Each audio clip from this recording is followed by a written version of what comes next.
So I have an assumption. I just want to check it out with all of you. I'm assuming, because of the title of this talk, which is 3 Keys to Increase Energy, most of you are here because you feel totally tired by the end of the day. Is that true? Okay, awesome. Because the truth is, the workshop for women who are really energized every day, all day, no matter what, that workshop's next door. So the way I kick off this workshop typically is to get your voices in the room first. This is dangerous because I have 60 minutes with you and a whole lot to cover. So here's how it's going to work. You're going to turn to your left or your right. If you're in an end row, look behind you or in front of you. Pick a professional sister.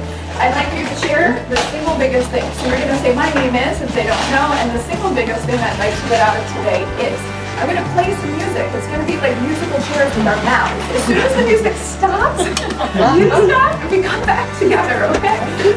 Make sure both parties get an opportunity to share what's true for them, okay? Important thing. First, I'm going to discuss why regular renewal is a requirement. It's not a nice to have, it's an absolute requirement. Second, we're going to discuss what are your 4 core energy needs. In our culture, this is not something discussed outright a lot of times, so we're going to make them explicit for you so you know what they are. 3, I'm going to teach you 3 keys to increase your energy efficiency, how to regain your energy and maintain it through the day.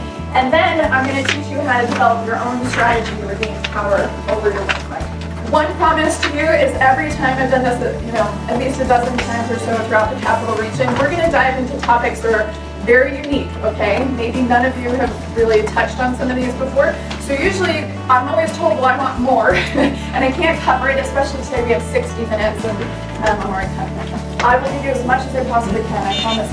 I'll take good care of you. And then at the end, if you hear wanting more support, I'll tell you how you can get that. Is that okay? Here's what I want for you. I really want you to know that it is possible to regain power over your work life. It is possible to wake up well rested and not, fret throughout the night, thinking. It is possible to be lit up and excited about what you're doing. And on the days where it's not like that, because let's be real, we're human, right? You have the toolkit to get yourself back in alignment. So, how's that sound to anyone? I'm just curious. Okay. Okay, so let's dive in. Why is regular renewal a requirement?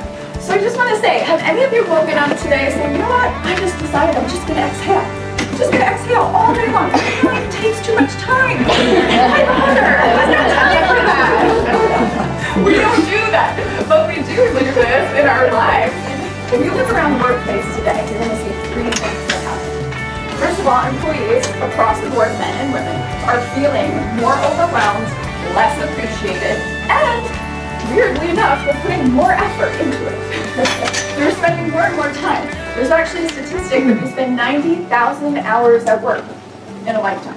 Amazing. So, second, if you look around the workplace, you see that having a satisfying and meaningful life outside of work, that's difficult because we're tired and we come home and we don't really have the energy to show up for what's important to us. That was true for me. And then the last bit is you'll see the incidence of autoimmune and stress-related illnesses are on the rise. I think 77% of HR is saying that they recognize that the overwhelmed employee is in fact a significant problem. CEOs are worried about it. There's a new term, not called absenteeism, but it's called presenteeism. We're not present when we're at work. And 59% of employees are physically depleted, but we're kind of stuck. The HR departments don't know how to do this.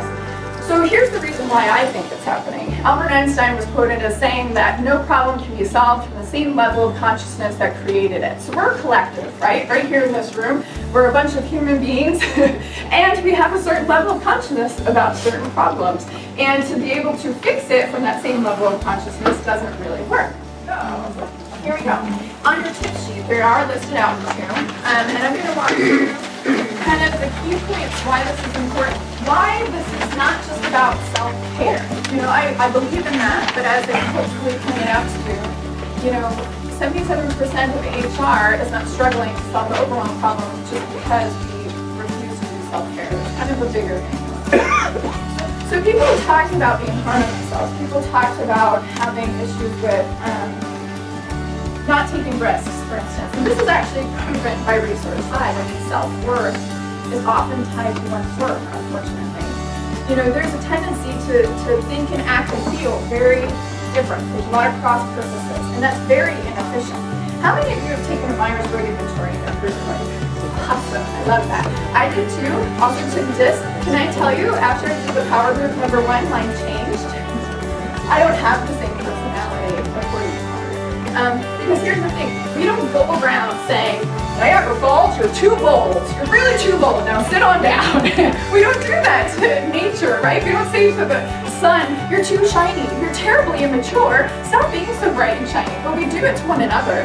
And we do it to coworkers. We do it to family members. So this is actually really key. What will happen when you start really embracing your dominant energetic expression is that you amplify the ease and inspiration in all areas of life. You can reduce infighting in work environments. You can reduce unhealthy competition. You can reduce the powering over others that kind of happens when we feel like we have to scrape and make ourselves be okay.